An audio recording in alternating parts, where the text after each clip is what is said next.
त्रिभिः शाश्वतं तोयं सप्ताहेन तुयामुनं सद्यः पुनीति गांगेयं दर्शनादेव नार्मदम्। आज माँ नर्मदा की जयंती है और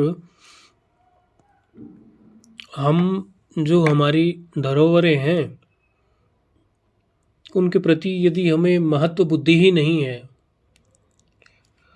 तो फल से हम चूक जाएंगे। और महत्व बुद्धि हमें तब होगी जब हमें उनके बारे में थोड़ा भी पता होगा। वैसे तो प्रत्येक भारतीय, सनातनी, हिंदू या अपनी वैदिक सभ्यता में, वैदिक संस्कृति में आस्था रखने वाला व्यक्ति ये जानता ही है कि माँ नर्मदा का क्या स्थान है, लेकिन फिर भी कोई तो बच ही जाता है। किसी ने प्रश्न कर दिया कि नर्मदा जयंती है तो विशेष क्या है। तो वैसे तो जो प्रत्येक नदी है हमारे यहाँ वो महत्वपूर्ण ही है। एक महात्मा कई वर्ष पहले हमें मिले थे तो वो बोले कि महाराज जी, ये जो नदियाँ हैं ना, इनका एक स्थूल स्वरूप है जो आम जन को दिखता है, एक इनका सूक्ष्म स्वरूप है।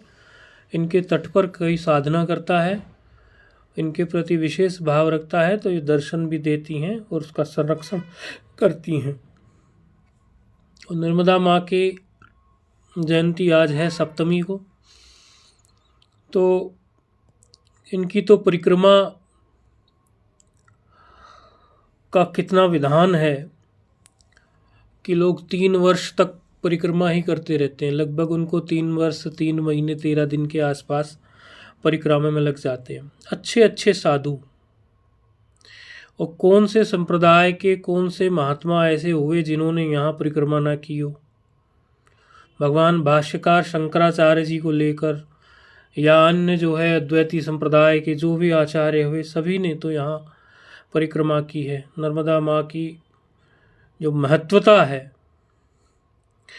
उसको पुराणों में खूब खूब स्थान है। एक पुराण ही है, पूरी की पूरी पुराण ही, उसमें पूरी नर्मदा पुराण ही है। और दूसरा स्कंद पुराण में रेवा खंड, रेवा क्या, रेवते इति रेवा, जो चलती रहे सदा, सतत बहने की, हमें भी चलने की हमें प्रेरणा दे। और रेवा, रेवा खंड है पूरा पूरा रेवा खंड। और गंगा माँ से भी पुरानी है, ये आपको सुनकर आश्चर्य हो रहा होगा। बहुत पुरानी है, गंगा माँ से भी पुरानी है, बहुत लंबी चलती हैं। भरूच में जाके फिर समुद्र में मिल जाती हैं, अमरकंटक से चलती हैं और पश्चिम की तरफ बहती हैं। बड़ा इनका चट्टानों से निकलती हुई चलती हैं और बड़े अनुभव हैं।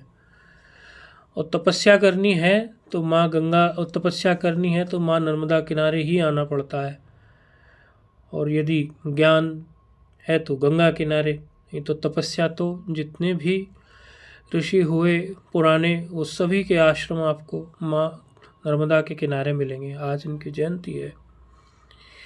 ओमकारेश्वर जो है ये बड़ा तीर्थ है यहाँ पर, और माहेश्वर की नगरी है माहिष्मति। और अमरकंटक से निकलती हुई फिर जाकर समुद्र में मिल जाती हैं। ये अपने भरूच से होती हुई, भरूच को भृगु कच्छ, भरूच का पुराना नाम है। भृगु कच्छ भरूच का पुराना नाम है। तो अब देखो, आप जो गंगा से भी पुरानी नदी हो वो कोई साधारण तो नहीं होगी। एक चीज़ इसमें वैज्ञानिक दृष्टि से भी देखी गई, पिछले कुछ समय पे जो रिपोर्ट मिली तो ऐसा मिला, हालांकि अभी गंगा माँ पे भी काम चल रहा है, लेकिन ये देखा गया कि उत्तराखंड में रुद्रप्रयाग और हरिद्वार से जब सैंपल्स उठाए गए गंगा जी के, तो 9.8 मिलीग्राम थे 1 लीटर में। ऑक्सीजन का जो सैंपल था 1 लीटर में 9.8 मिलीग्राम था। और आगे बढ़ती गई तो 5.4 मिलीग्राम हो गया, क्योंकि रास्ते में जगह जगह प्रदूषण तो प्रत्येक नदी में स्वार्थी मानव फैला ही रहा है। लेकिन इसी को जब नर्मदा माँ के लेवल पर देखा गया तो आगे जाते जाते नर्मदा के जब सैंपल लिए गए, बिल्कुल अंत में ही जाकर जब सैंपल उठाए गए, जब बिल्कुल मिलने ही वाली थी समुद्र में, तो वहाँ फिर भी 7 से 10 मिलीग्राम प्रति लीटर ऑक्सीजन मिल गई और गंगा जी की 5.4 मिलीग्राम मिली। तो यहाँ भी ये ज़्यादा शुद्ध देखने को मिली माँ नर्मदा। बड़ी महत्व है और हमने तो स्वयं माँ नर्मदा के किनारे रहकर तपस्या साधना की है और हमें अनुभव भी हैं वो सब कि एक ये सबसे पुरानी नदी है, इसीलिए ये मैया में सारे आपको जो पुराने जीव जंतु जो भी होंगे ना, ये तो खुद ही मगरमच्छ पे सवार होके चलती है। मगरमच्छ तो हमने इसमें देखे ही हैं कई बार। और हम किनारे बैठते थे तो मतलब उस समय कहते थे भाई मगरमच्छ आ सकता है, ठीक है। तो मगरमच्छ ही नहीं, जो भी पुराने आपको जीव जंतु होंगे वो सारे जीव जंतु आपको नर्मदा माँ में मिल जाएंगे। मतलब जो आपको खाली अभी किताबों में पढ़ने को मिलते हैं वो सब दुर्लभ जीव जंतु भी, क्योंकि नर्मदा मैया बहुत पुरानी है तो उसमें देखने को वो मिल जाते हैं, ऐसा नहीं है कि वो नहीं मिलते। और भगवान भाष्यकार ने भी नर्मदा अष्टकम लिखा माँ नर्मदा पर, बड़ा सुंदर ऋषियों का सब वर्णन करते हुए कि यहाँ सभी ऋषि रहा करते थे। अपने नर्मदा अष्टकम में उन्होंने लिखा ही है, अलक्ष लक्ष किन्न राम रासुरादि पूजितम सुलक्ष नीर तीर धीर पक्षी लक्ष कुजीतम वशिष्ठ शिष्ट पिप्लाद कर दमादि शर्मदे त्वदीय पाद पंकजम नमामि देवी नर्मदे। तो मतलब नर्मदा अष्टकम में उन्हें बड़ा अच्छा वर्णन किया है कि ये नदी को साधारण, खुद भाष्यकार भगवान भाष्यकार ने परिक्रमा की, संन्यास हुआ उनका वहीं ओमकारेश्वर क्षेत्र में रहे, अनेकों जगह महिमा वर्णित है। यंच सर्वभूतानां शरणं भुवि नर्मदा अपाम रूपतया देवी लोकानुग्रहकारिणी।